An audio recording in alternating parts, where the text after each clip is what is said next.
क्या आपने कभी गंभीरता से सोचा है कि आपकी सैलरी का एक बड़ा हिस्सा आपकी सालों की मेहनत म्यूचुअल फंड्स में डालने के बावजूद भी क्यों जमा होकर भी नहीं जम पाती? क्यों 10-15 लाख के आसपास पहुंचकर आपका पोर्टफोलियो रुक जाता है, जबकि दूसरे लोग आसानी से 1 करोड़ रुपए, 5 करोड़ रुपए, 10 करोड़ रुपए के मार्क को छू लेते हैं? क्या यह सिर्फ लक का गेम है या फिर आपसे 90% इंडियन इन्वेस्टर्स से कोई क्रूशल सीक्रेट छूट रहा है? कोई ऐसी गलती जो आपकी कंपाउंडिंग की मशीन में मिट्टी डाल रही है? अगर आपका जवाब हाँ है तो इस वीडियो को अंत तक देखिए, क्योंकि आज हम उन 5 डेडली मिस्टेक्स को एक्सपोज करने वाले हैं जो आपको करोड़पति बनने से रोक रही हैं। सब्सक्राइब और बेल आइकॉन दबाना मत भूलिएगा, क्योंकि यह आपके लिए लाइफ चेंजिंग साबित हो सकता है। सौरभ टेकी चैनल में आपका स्वागत है। चलिए शुरू करते हैं। पहली और सबसे बड़ी गलती, mistake number 1, get rich quick mentality versus get rich slow reality. यानी जब भी मार्केट ऑल टाइम हाई पर होता है, हमारा एक्साइटमेंट भी टॉप पर होता है। हम सोचते हैं चलो अब लंप सम डाल देता हूँ, और फिर जब मार्केट करेक्ट होता है हमारा कॉन्फिडेंस गिर जाता है, हम पैनिक में सेल कर देते हैं। यहाँ पर आप लॉन्ग टर्म कंपाउंडिंग की पावर को समझ नहीं पाते। आपको लगता है मल्टी बैगर स्टॉक चाहिए, पर म्यूचुअल फंड्स का काम है आपको वेल्थ क्रिएशन के लिए डाइवर्सिफाइड एक्सपोजर देना, और इसी मेंटालिटी के कारण आप कंसिस्टेंसी खो देते हो। आपका SIP 6 महीने चलता है, फिर आप स्टॉप करके नए फंड में जंप कर जाते हो। यह आपके पोर्टफोलियो को वीक करता है। दूसरी गलती जो आपके रिटर्न्स को खा जाती है, मिस्टेक नंबर 2 है ignoring total expense ratio and chasing past performance. भाइयों और बहनों, NAV देखकर फंड नहीं चुना जाता, आपको देखना है टोटल एक्सपेंस रेशियो।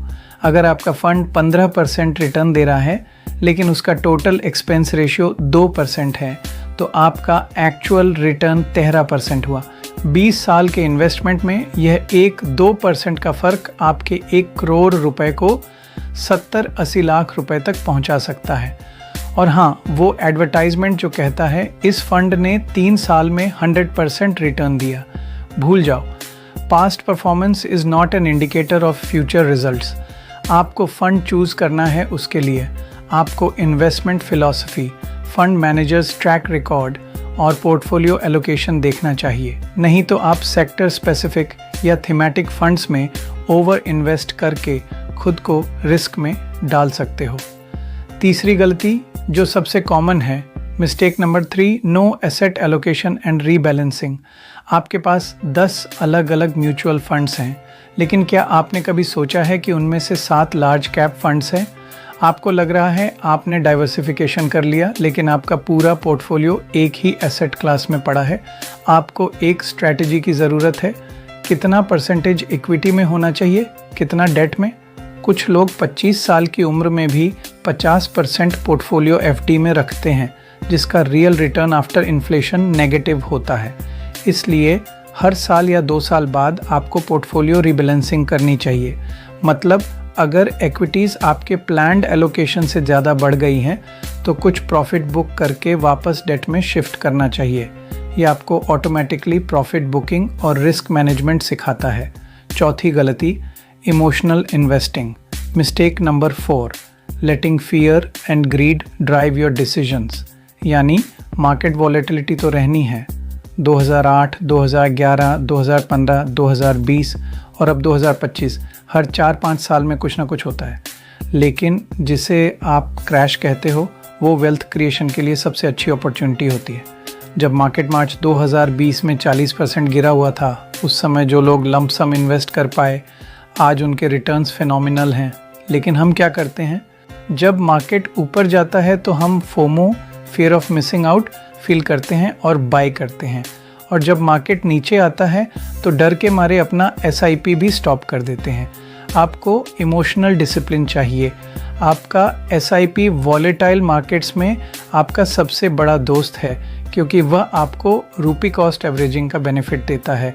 और 5वीं गलती है, यानी mistake number 5, no clear goal and withdrawing too early, यानी आप पैसा बस ऐसे ही डालते जा रहे हैं। आप म्यूचुअल फंड में पैसा इसलिए डाल रहे हैं क्योंकि आपका दोस्त डाल रहा है। आपका कोई गोल नहीं है, या फिर आपका कोई क्लियर फाइनेंशियल गोल है, जैसे 1 करोड़ रुपए फॉर रिटायरमेंट, या चाइल्ड्स एजुकेशन, या down payment for house.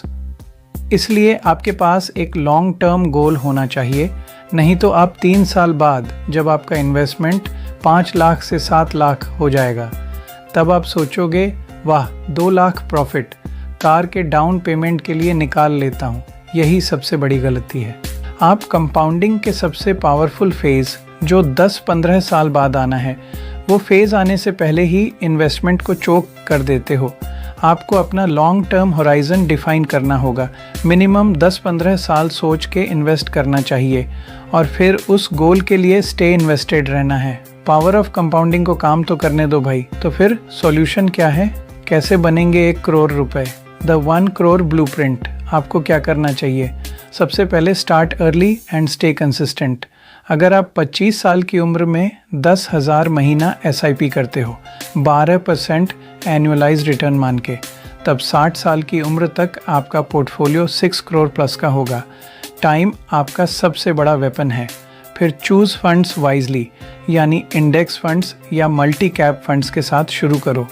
Low total expense ratio वाले फंड्स पर ध्यान दो। डायरेक्ट प्लान्स में इन्वेस्ट करो और रेगुलर प्लान से बचो। फिर डिफाइन योर एसेट एलोकेशन, यानी अपनी एज और रिस्क एपिटाइट के हिसाब से इक्विटी डेट रेशियो सेट करो। इसका एक सिंपल सा फॉर्मूला होता है, 110 में से अपनी एज को माइनस कर दो और जो आए उतना % आप इक्विटी में लगा दो।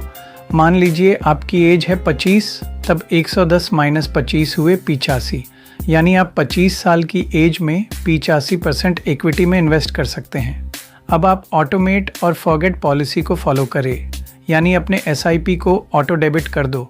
हर महीना स्टेटमेंट चेक करके इमोशनल होने की ज़रूरत नहीं है। क्वार्टरली या साल में एक बार रिव्यू करो।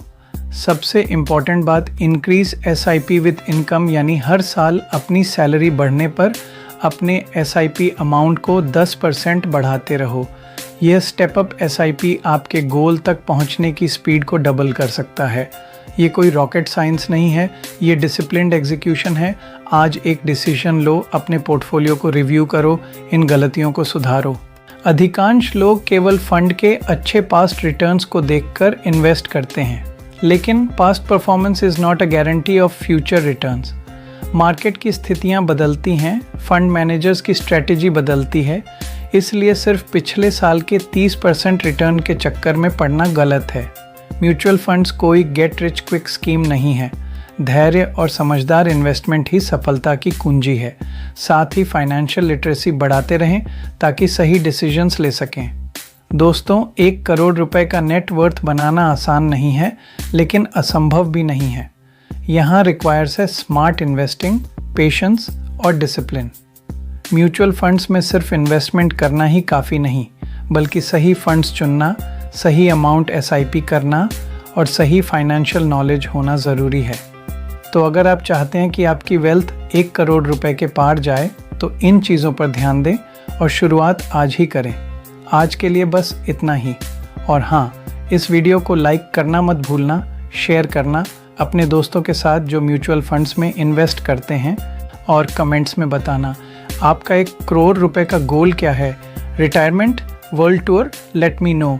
ज़रूर कमेंट में बताएं। पता है, आप में से जो लोग अभी भी सोच रहे हैं कि बाद में देखेंगे, उनके लिए मेरा कहना है, the best time to plant a tree was 20 years ago.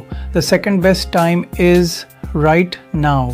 फिर मिलेंगे अगले वीडियो में कुछ और फाइनेंशियल सीक्रेट्स के साथ। Till then, stay invested. Bye bye.